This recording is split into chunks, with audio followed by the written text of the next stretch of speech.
But ఎంతో వందనాలు తండ్రి. ఈ వేదికని స్థాపించిన బిషప్లు ఇద్దరు కూడా తండ్రి, సింగం గారు, భాస్కర్ గారు, వాళ్ళ కృషి బట్టి ఎంతో వందనాలు, వాళ్ళ దూరదర్శనం బట్టి ఎంతో వందనాలు. ఈ వేదిక స్థాపించబడింది కాబట్టి తండ్రి, అనేకులు సార్వత్రిక సంఘంలో మేలు పొందుతున్నారు. నేను కూడా అనేక సార్లు ఈ వేదిక మీద వచ్చి వాక్య పరిచర్య చేస్తూ ఉపదేశిస్తూ నేను కూడా ఆశీర్వదించబడుతున్నాను.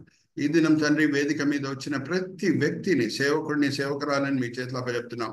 వాళ్ళకు కూడా ఎన్నో బాధ్యతలు ఉన్నాయి, కానీ మేము ఈ గొప్ప విజ్ఞాపన ప్రార్థన పరిచర్యలో పాల్గొవాలి, అనేక సమాధానంతో కూడిన అంశంల కొరకు మేము విజ్ఞాపన చేయాలి అని ఎంతో మంచి ఉద్దేశంలతో వాళ్ళు వచ్చి ఉన్నారు. ఇంకా వాక్యపరంగా ఆత్మికంగా మేము బలపరచబడాలి అని ఎంతో సాత్వికంతో వాళ్ళు వచ్చి ఉన్నారు. మీరు ఆశ కలిగిన ప్రాణంని తృప్తిపరిచే దేవుడై ఉన్నారు. అందరిని కూడా మీరు తృప్తిపరుస్తున్నారు, దీవిస్తున్నారు, ఆశీర్వదిస్తున్నారు అని మేము నమ్ముచున్నాం. నిష్ప్రయోజకమైన మీ దీన దాసుడిని ఈ సమయంలో నించోబెట్టి మీ మహిమార్థమై వాడుకుంటున్నారు తండ్రి. దాన్ని బట్టి నేను మిమ్మల్ని స్తుతిస్తున్నాను. ఈ దినం, ఈ వేళ, ఈ పూట మీరు మా కొరకు ఏర్పరచుకున్న ఆత్మిక పాఠములు మా విశ్వాస నేతను బయలుపరుస్తారని నమ్ముచు ఈ వినపములు మేము యేసుక్రీస్తు పరిశుద్ధమైన వేడుకుంటున్నాం. ఆమేన్, ఆమేన్, ఆమేన్. అయితే ఈ సమయంలో మనము చివరి ప్రార్థన చేసేటప్పుడు కూడా బిషప్ గారు అలాగే క్రిస్ బ్రదర్ కొరకు కూడా మనం ప్రార్థన చేద్దాము. క్రిస్ బ్రదర్ కూడా కొంచెం ఫీవర్తో బాధపడుతున్నారు. Brother, is it okay? Will you be able to read the scripture portions or shall we take the help of pastor Manohar? Okay, క్రిస్ బ్రదర్స్ అవుతా అన్నారు. సో ఇప్పుడు నేను ఎప్పుడు మీతో పంచుకునే ఒక సత్యము పంచుకొని నేను ముందుకు వెళ్తాను. దేవుడు మనకు అప్పచెప్పిన అన్నిటికంటే ప్రాముఖ్యమైన పరిచర్య ఏంటంటే ఆయనను ఆరాధించే పరిచర్య. వేరే పరిచర్యలు కూడా ఉన్నాయి ఈ లోకంలో. సువార్త బోధించే పరిచర్య, ప్రవచించే పరిచర్య, స్వస్థపరిచే పరిచర్య, ఇవన్నీ కూడా ఉన్నాయి. కానీ అన్నిటికంటే శ్రేష్టమైనది ఆయనను ఆరాధించే పరిచర్య అని మనం దేన్ని బట్టి చెప్పగలుగుతున్నామంటే, వేరే అన్ని పరిచర్యలు ఈ లోకంకి నిమిత్తమైన పరిచర్యలు. ఏమన్నా ఒక పరిచర్య ఈ లోకంలో ప్రారంభమై పరలోకంలో కూడా కొనసాగుతుందంటే అది ఆయనను ఆరాధించే పరిచర్య. ఆరాధించే పరిచర్య శాశ్వతమైన పరిచర్య. నేను ఒక సింపుల్ ప్రశ్న అడిగి ముందుకు వెళ్తాను. నేను ఎప్పుడు అడుగుతాను ఈ ప్రశ్న. పరలోకంకి వెళ్ళిన తర్వాత అక్కడ ఏమన్నా స్వస్థపరిచే పరిచర్య ఉంటుందా అండి? ఎవరన్నా రోగిలు ఉంటారా? చెప్పండి. ఎవరు ఉండరు. అలాగే ఏమన్నా సువార్త బోధించే పరిచర్య అవసరం పడుతుందా? ఎవరన్నా పాపులు ఉంటారా రక్షించబడుటకు? చెప్పాలి మీరే. ఉండరు. సో మన సమయం అంతా కూడా ఎక్కువ వరకు ఆయనను ఆరాధించడంలోనే మనము గడపబోతున్నాం. దేవుణ్ణి ఆరాధించే విషయంలో దేవుడు మన జీవితంలో కుమ్మరించిన దీవెనలు బట్టి ఆయనను ఆరాధించడం మంచిదే. కానీ అన్నిటికంటే శ్రేష్టమైన ఆరాధన ఏమై ఉన్నదంటే, మన దేవుడు ఏమై ఉన్నాడో దాన్ని బట్టి ఆయనను ఆరాధించడం మనం నేర్చుకోవాలి. ఆయనలో ఉన్న మంచి గుణముల బట్టి ఆయనను ఆరాధించడం మనం నేర్చుకోవాలి. ఎందుకంటే అప్పుడప్పుడు మన చుట్టూ దీవెనలు కనిపిస్తాయి, అప్పుడప్పుడు దీవెనలు కనిపించవు, ఇంకా కొన్ని శ్రమలే కనిపించవచ్చు. దాన్ని బట్టి దేవుని మంచితనం మారిపోయింది అని అనుకోదానికి మనకేం అధికారం లేదు. ఒక భక్తుడు, ఆ వాక్య భాగం కూడా నేను చదివిస్తున్నాను, మీరు గెస్ చేయాలి ఆయన ఎవరో అనేది. నీతిమంతుడు నానా శ్రమలకి గురి అవుతున్నాడు. ఆయన భార్య కూడా చెప్తుంది దేవుని శపించి చనిపో అని. కానీ ఆయన పలికిన సాక్ష్యం ఏంటి? ఎవరి గురించి మాట్లాడుతున్నామమ్మా? మీరే చెప్పాలి. 23వ అధ్యాయం 10వ వచనం చదువుదామా క్రిస్ బ్రదర్? ఆయన అటువంటి భయంకరమైన పరిస్థితిలో ఆయన పలికిన సాక్ష్యం ఏంటి? నేను నడుచు మార్గము ఆయనకు తెలియను, ఆయన నన్ను శోధించిన తర్వాత నేను సువర్ణము వలె కనపడుదును. హల్లెలూయా, ప్రైజ్ ది లార్డ్. చూడండి, నా దేవుడు మంచి దేవుడు, నా దేవుడు మంచి దేవుడు. ఆయన ఈ కష్టాలను అనుమతించాడంటే నా మేలు కొరకే. ఆయన చూచుచున్న దేవుడు, ఎల్రోయి దేవుడు. ఈ సంఘటనలు అకస్మాత్తుగా నా జీవితంలో జరగలేదు. దేవుడు అనుమతించాడు నా క్షేమం కొరకు, నా మేలు కొరకు. ఈ శ్రమల ద్వారా నేను ప్రయాణమై వెళ్ళిన తర్వాత నేనే బంగారం వలె కనిపిస్తాను అని యోబు సాక్ష్యం పలుకుతున్నాడు. సో దేవుళ్ళు ఉన్న మంచితనం బట్టి ఆయనను ఆరాధించడం మనం నేర్చుకోవాలి. ఏ క్రైస్తవుడు దేవుడు మంచివాడనే సత్యం మీద ఆయన క్రైస్తవ జీవితాన్ని కట్టుకుంటాడో, ఆయన ఏ గాలి తుఫానన రానియండి ఆయన జీవితంలో ఆయన నిలకడగా ఉంటాడు. చూచుటకు అన్ని ఇల్లులు ఒకే రకంగా ఉంటాయి, కానీ ఏ ఇల్లు దేని మీద కట్టబడింది అనేది ఎప్పుడు తెలుస్తుందండి? గాలి తుఫాను వచ్చినప్పుడే. ఏ ఇల్లు ఇసుక మీద కట్టబడి ఉన్నదో అది కూలిపోతుంది, ఏ ఇల్లు బండ మీద కట్టబడి ఉన్నదో, నా దేవుడు మంచివాడనే సత్యం మీద కట్టబడి ఉన్నదో అది ఏ గాలి తుఫాన్ అన్నా తట్టుకుంటది. సో దేవుల్లో ఉన్న మంచి గుణములో అనేక మంచి గుణంలో ఒక మంచి గుణం ఏంటంటే ఆయన మర్మాలు బయలుపరిచే దేవుడై ఉన్నాడు. ఆ మర్మాలు బయలుపరిచినప్పుడు, ఆ మర్మాలను మనం గ్రహించినప్పుడు ప్రతిసారి మన హృదయంలో ప్రభువారి పట్ల రుణము, ప్రేమ నూతనపరచబడుతుంది. సో నేను ఒక టాపిక్ తీసుకున్నాను, 3 వారాలుగా దాని గురించి నేను బోధిస్తున్నాను. బిబ్లికల్ పారాడాక్సెస్ అని. పారాడాక్స్ అంటే ఏంటి? ఇక్కడ చూడండి, ఏ 2 వర్డ్స్, ఆపోజిట్ వర్డ్స్ ఒక సెంటెన్స్ ఉంటే దాన్ని పారాడాక్స్ అని అంటారు. హాట్ ఐస్, ఐస్ హాట్ గా ఉండదు. అలాగే ఇంకొక సెంటెన్స్ కూడా నేను మీకు చూపిస్తున్నాను చూడండి. This is the beginning of the end. అరే, సమాప్తంకి ఇది ప్రారంభం అనంటే అది కూడా పారాడాక్సికల్ సెంటెన్స్. అయితే నేను కొన్ని సీస్ వాడి కొన్ని వారాలుగా బైబిల్లో ఉన్న పారాడాక్సెస్ ఏంటో మీ ముందు తీసుకొని వస్తున్నాను. చందు బ్రదర్ మనకి నెక్స్ట్ స్లైడ్ చూపిస్తారు. మొదటిగా క్యారెక్టర్. పావురం వలె నిష్కపటంగా, సర్పం వలె వివేకం కలిగి ఉండుడి. అదంతా కూడా నేను వివరంగా బోధించానండి.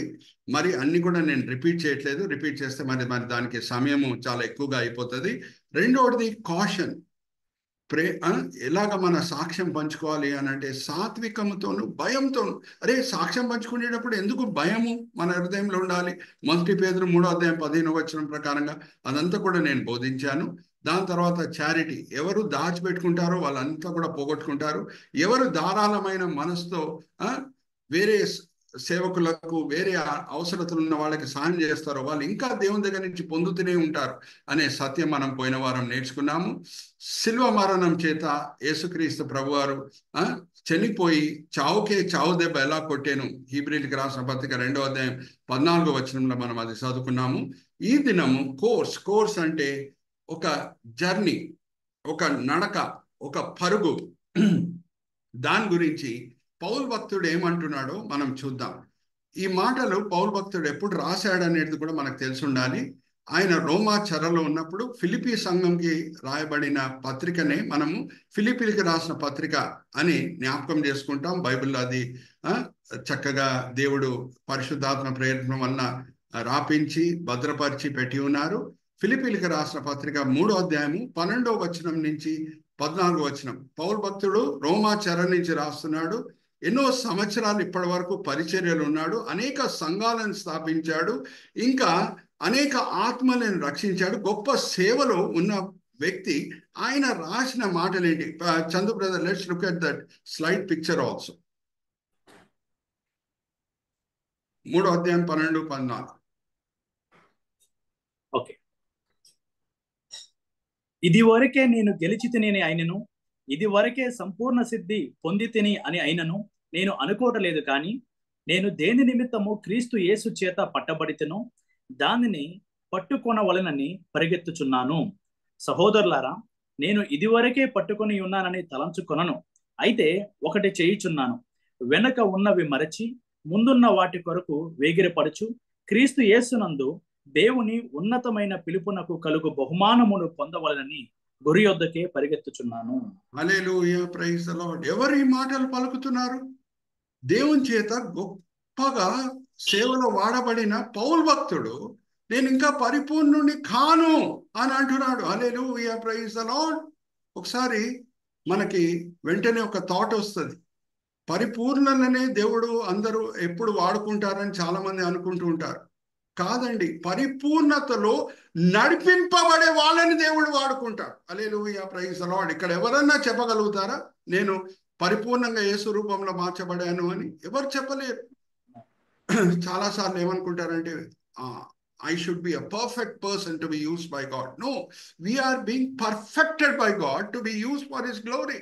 We are being perfected by God and we are being used for His glory. అది మనం జ్ఞాపకం పెట్టుకోవాలి. అక్కడ పారాడాక్సికల్ ఫీచర్ ఎక్కడ ఉందంటే, నేను పరిపూర్ణుని కాను, నేను పరిపూర్ణత వైపు పరిగెత్తుతున్నాను అని అంటున్నాడు పౌలు భక్తుడు. హల్లెలూయా, ప్రైజ్ ది లార్డ్. అంతకీ ఎవరు రాస్తున్నారు ఈ మాటలు? పౌలు భక్తుడు ఆయన పరిచర్య ప్రారంభంలో రాసిన మాటలు అవి కాదు. అప్పటికే ఎన్నో సంవత్సరాలు ఆయన పరిచర్యలో ఉన్నాడు. అందుకే శ్రమలకి గురి అయి ఇప్పుడు చెరలో ఉన్నాడు. అప్పటికే అనేక సంఘాలను స్థాపించిన వ్యక్తి అయి ఉన్నాడు. అనేక ఆత్మల్ని రక్షించే వ్యక్తి అయి ఉన్నాడు. అనేక క్రైస్తవులని ఆత్మికంగా బలపరిచిన సేవకుడై ఉన్నాడు. ఆయన రాసిన మాటలు ఏంటంటే, నేను ఇంకా పరిపూర్ణుని అవ్వలేదు, నేను గురి వద్దకే పరిగెత్తుతున్నాను, వెనకాలన్నది మరిచి. ఇది కూడా ప్రతి క్రైస్తవుడు జ్ఞాపకం పెట్టుకోవాలి, ప్రతి సేవకుడు కూడా జ్ఞాపకం పెట్టుకోవాలి. వెనకాలన్నది మరిచి అంటే ఏంటి? మనకందరికి కూడా తెలుసు. చాలా మంది క్రైస్తవులు ఏమనుకుంటారంటే వెనకాలన్నది మర్చి అంటే ఈ సంఘటన కావచ్చు అని అనుకుంటారు. అది ఏంటంటే సౌలు పౌలుగా మార్చబడే ముందు దమస్కి పట్టణం దారిలో ఆయన మారు మనసు పొందుతున్నాడు. అప్పటి వరకు ఎలాగా సంఘంని ఆయన హింసించాడు, ఎలాగా క్రైస్తవులని కొరడా దెబ్బలు కొట్టాడు, ఎంతమందిని చెరలో వేశాడు, ఇదంతా కూడా మనకు తెలుసు. అయితే వెనకాలన్నది మరిచి అని అంటే చాలా మంది క్రైస్తవులు ఏమనుకుంటారంటే పౌలు సౌలుగా ఉన్నప్పుడు నానా హింసలు పెట్టాడు చూడండి సంఘంని, ఆ పీరియడ్ని, ఆ సమయంని మరిచి ముందుకు వెళ్ళాలని కోరుకుంటున్నాడు అని అనుకుంటారు. కాదండి, ఆయన క్రైస్తవ జీవితం ప్రారంభం నుంచి ఇప్పటి వరకు ఏం చేశాడో, ఇన్క్లూడింగ్ గ్రేట్ డీడ్స్, ఎన్ని సంఘాలు స్థాపించాడో, ఎన్ని ఆత్మల్ని రక్షించాడో, దాని వలన కూడా నాకు గర్వం రాకూడదు అని, హల్లెలూయా, ప్రైజ్ ద లార్డ్, వెనకాలన్నది మరిచి నేను ముందు ఉన్న పరుగు వైపే పరిగెత్తుతున్నాను అని అంటున్నాడు. This is something which is very very important for every servant of God. ఎందుకంటే చాలా మంది ఏం చేస్తారంటే they will rest on their laurels అంటే దాని అర్థం ఏంటంటే ఇప్పటి వరకు మేము ఎంతో గొప్ప సేవ చేశాం, 15 సంవత్సరాల క్రితం మేమేం చేశాం మీకు తెలుసా, 20 సంవత్సరాల క్రితం మేమేం చేశాం మీకు తెలుసా అని అలాగా కూడా వాళ్ళు మాట్లాడుతూ ఉంటారు. కానీ దేవుడు అడిగే ప్రశ్న ఏంటంటే నీ ప్రెజెంట్ పరిస్థితి ఏంటి, ఇప్పుడు నువ్వు ఏం చేస్తున్నావు, అది ముఖ్యం. హల్లెలూయా, ప్రైజ్ ద లార్డ్. ఇప్పటి వరకు ఏం చేసావో నువ్వు మర్చిపో, దాన్ని బట్టి నువ్వు తృప్తి పొందకు. Let not complacency take over. అందుకే ఒక భక్తుడు అన్నాడు, room for improvement is the biggest and the largest room in the world. Hallelujah, praise the Lord. Room for improvement is the largest room in the world. నేను పరిపూర్ణుణ్ణి అని అనుకోదానికి వీల్లేదు. పౌలు భక్తుడు అనేక శ్రమల ద్వారా ప్రయాణమై సంఘాలు స్థాపించి ఆత్మల్ని రక్షించి ఆయన పలికిన మాటలు మనం విన్నప్పుడు మనలో సాత్వికం అనేది పుట్టాలి. అటువంటి వ్యక్తి ఏ మాటలు పలుకుతున్నాడే, నేను ఇంకా పరిపూర్ణుణ్ణి అవ్వలేదు అని అటువంటి మాటలు పలుకుతున్నాడే, మరి నా సంగతి ఏంటి అనేది మనల్ని పరీక్షించుకోవాలి. ఎందుకంటే లేఖనం ఒక అద్దం లాంటిది. Are you all with me? అద్దం లాంటిది, మనల్ని ఎలాగున్నామో అలాగే అది చూయిస్తుంది. So what is real progress in a Christian's life? యేసుక్రీస్తు ప్రభు వారి మాటలు మనము నెక్స్ట్ స్లైడ్కి మనం వెళ్దాం చందు బ్రదర్. రియల్ ప్రోగ్రెస్ అంటే ఏంటి? ఈ కోర్సులో మనము, ఈ పరుగులో మనము పరిగెత్తడంలో దేవుణ్ణి ఎలాగ మనం సంతోషపరుస్తున్నాం అనేది మనం ఒక్కసారి గమనిద్దాం. క్రిస్ బ్రదర్ చేత నేను 23వ అధ్యాయం మత్తయి సువార్త 12వ అధ్యాయం చదివిస్తాను. దాని తర్వాత యెషయా గ్రంథం 55వ అధ్యాయము 8-9 వచనాలు కూడా మనము చదువుకుందాం. మత్తయి సువార్త 23:12. మత్తయి సువార్త 23వ అధ్యాయము 12వ వచనము. తన్ను తాను హెచ్చించుకున్నవాడు తగ్గించబడును, తన్ను తాను తగ్గించుకున్నవాడు హెచ్చించబడును. ఇది కూడా పారాడాక్సికలే. ఎందుకంటే ఈ లోకంలో చూడండి, అందరు కూడా ఇటువంటి గ్రాఫ్, లెఫ్ట్ సైడ్ గ్రాఫ్ ఉంది చూడండి, అది కోరుకుంటూ ఉంటారు. లెఫ్ట్ సైడ్ గ్రాఫ్ ఏముంది? Up and up and up చూపిస్తున్నది మనకి. పాపులారిటీ ఎక్కువ కావాలి, నేను చాలా మంది దృష్టిలో కనిపించాలి, నేను హెచ్చింపబడాలి, నన్ను చూడంగానే అందరు తప్పట్లు కొట్టాలి, చాలా లైక్స్ ఉండాలి.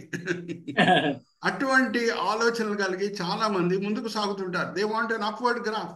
కానీ తండ్రి ఏమంటున్నాడు ఒక్కసారి చదువుదామా? యెషయా గ్రంథం 55వ అధ్యాయం 8-9 వచనాలు. యెషయా గ్రంథం 55వ అధ్యాయం 8-9 వచనాలు. నా తలంపులు మీ తలంపుల వంటివి కావు, మీ త్రోవలు నా త్రోవల వంటివి కావు. ఇదే యెహోవా వాక్కు. ఆకాశములు భూమికి పైన ఎంత ఎత్తుగా ఉన్నవో, మీ మార్గముల కంటే నా మార్గములు, మీ తలంపుల కంటే నా తలంపులు అంత ఎత్తుగా ఉన్నవి. చూడండి, అందరు అప్వర్డ్ గ్రాఫ్ కోరుకుంటూ ఉంటారు, కానీ ఎవరు వాళ్ళని తగ్గించుకుంటున్నారో వాళ్ళు తండ్రి చేతిలో హెచ్చింపబడతారు అని యేసుక్రీస్తు ప్రభువారు అంటున్నారు. ఇది ఒక ఆత్మిక సత్యము చరిత్ర నుంచి నేను మీ ముందు తీసుకొని వస్తున్నాను. ఏ గొప్ప జెన్యూన్ దేవుని సేవకుడన్నా ఆయన జీవించే సమయంలో చాలా పాపులర్ అవ్వలేదండి. Hallelujah, praise the Lord. Jeremiah, Isaiah, Amos, Micah, పౌలు, పేతురు వాళ్ళు సామాజికంగా చాలా ఫేమస్ అవ్వలేదు. అన్ని శ్రమలకే వాళ్ళు గురి అయ్యారు.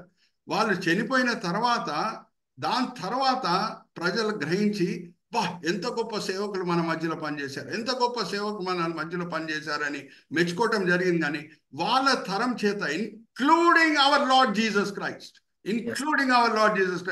వాళ్ళ తరము ప్రజల చేత వాళ్ళు హింసింపబడారు. Hallelujah, praise the Lord. No genuine servant of God has ever become very famous during his life time. Hallelujah, praise the Lord. యేసుక్రీస్తు ప్రభువారు మత్తయి సువార్త 16వ అధ్యాయంలో సిజేరియా ఫిలిప్పీలో శిష్యులను అడుగుతున్నారు, నా గురించి ప్రజలు ఏమనుకుంటున్నారు అని అంటే, శిష్యులు ఇచ్చిన జవాబులో ఒక మాట ఉంటుంది, ఎరిమియా అని అనుకుంటున్నారు, ఎరిమియా అని అనుకుంటున్నారు, ఎలియా అని అనుకుంటున్నారు అని శిష్యులు జవాబిస్తున్నారు. ఇప్పుడు నేను సూటిగా ఒక ప్రశ్న అడుగుతున్నానండి, ఎలియా అన్న ఎరిమియా అన్న వాళ్ళ తరంలో చాలా పేరు పొందిన వాళ్ళ?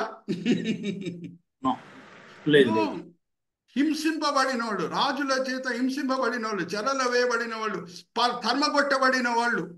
Are you all understanding? So ఎవరు వాళ్ళని తగ్గించుకుంటారో వాళ్ళు హెచ్చింపబడతారు. చూడండి, ఈ లోకంలో బహుశా మనం పరిచర్య చేసేటప్పుడు చాలా పాపులర్ అవ్వకుండా ఉంటే there is nothing to be worried about, because historically speaking no genuine servant of God has ever become famous during his lifetime. యాత్రికుని ప్రయాణం అనేది, పిల్గ్రిమ్స్ ప్రోగ్రెస్ అనేది బైబిల్ తర్వాత అన్నిటికంట హైయెస్ట్ పబ్లిష్డ్ బుక్. కానీ ఎప్పుడు రాశారు జాన్ బనియన్ గారు ఆ పుస్తకంని? చెరలో ఉన్నప్పుడు. Hallelujah, praise the Lord. ఈ పిల్గ్రిమ్స్ ప్రోగ్రెస్ రాసి ఆయన చనిపోయాడు, దాని తర్వాత ఫేమస్ అయ్యాడు. Hallelujah, praise the Lord. Are you understanding? ఆయన చెరలో ఉన్నప్పుడు రాయబడిన పుస్తకం అది. ఇంకా రియల్ ప్రోగ్రెస్ ఎలాగా మనము యేసు రూపంలో మార్చబడుతున్నామంటే, తగ్గింపులో మనము ఎదిగేటట్లు. యేసు రూపంలో మనం మార్చబడుతున్నామంటే తగ్గింపులో మనము ఎదిగేటట్లు. జాగ్రత్తగా వినండి, సేవ కూడా ఒక యేసు రూపంలో మనల్ని మార్చే దేవుని ఆయుధం. Hallelujah, praise the Lord. That is one weapon of God to fashion us into Christ like image. దీంట్లో వచ్చే అవమానాలు, దీంట్లో వచ్చే కష్టాలు, అవన్నీ కూడా దేవుడు వాడి మనల్ని యేసు రూపంలో మారుస్తున్నాడు. సో పౌలు భక్తుడి ఎదుగుదల మనం చూద్దాం. Let's go to the next slide brother. ఆయనని ఎలాగ వర్ణించుకుంటున్నాడో మనం చూద్దాం. పౌలు భక్తుడు 55 ADలో మొదటి కొరింథీయులకు రాసిన పత్రిక రాశాడు. Let's go to the next slide brother Chandu. 55 ADలో ఆయన మొదటి కొరింథీయులకు రాసిన పత్రిక రాశాడు. అప్పుడే గొప్ప సేవకుడు, అనేకుల మధ్యన వాడబడుతున్నాడు, సంఘంలో కూడా పేరు పొందాడు. పేతురు, యోహాను, యాకోబు, పౌలు భక్తుడు వస్తే వాళ్ళు కూడా నిల్చొని మాట్లాడతారు. సో ఆ సమయంలో పౌలు భక్తుడు పలికిన మాటలు ఏంటి ఆయన గురించి? మొదటి కొరింథీయులకు రాసిన పత్రిక 15వ అధ్యాయం 9వ వచనం.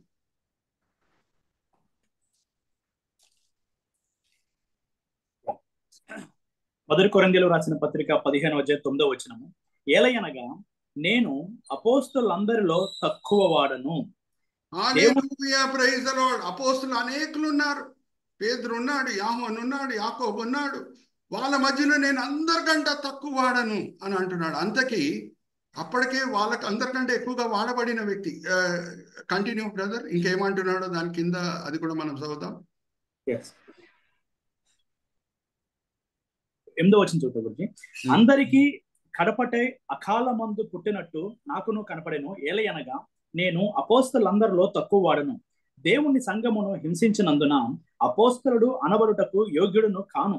అయినను నేను ఏమయ్యున్నానో అది దేవుని కృప వలనే అయ్యున్నాను. మరియు నాకు అనుగ్రహింపబడిన ఆయన కృప నిష్ఫలము కాలేదు. కానీ వారందరికంటే నేను ఎక్కువగా ప్రయాసపడితిని నేను కాను. అందరికంటే ఎక్కువ ప్రయాసపడితిని, కానీ నేను అందరికంటే తక్కువ వాడను. హల్లెలూయా, ప్రైజ్ ది లార్డ్. ఎందుకంటే ఈ ప్రయాసంలో నేను విజయం పొందానంటే ఆయన కృప చేతనే. హల్లెలూయా, ప్రైజ్ ది లార్డ్. ఏ క్రైస్తవుడి సత్యం గ్రహిస్తాడో, ఆయన నిలకడగా ఉంటాడు. సంఘ పరిచర్య పక్కన పెట్టండి, దేవుని పరిచర్య పక్కన పెట్టండి, క్రైస్తవ జీవితమే పరిశుద్ధాత్మ సహాయం లేకుండా ఉంటే అసాధ్యం. హల్లెలూయా, ప్రైజ్ ద లార్డ్. అండర్స్టాండింగ్. అరే పరిచర్య తర్వాత వస్తుందండి. క్రైస్తవ జీవితమే పరిశుద్ధాత్మ కృప లేకుంటే, ఆయన శక్తి లేకుంటే అసాధ్యం.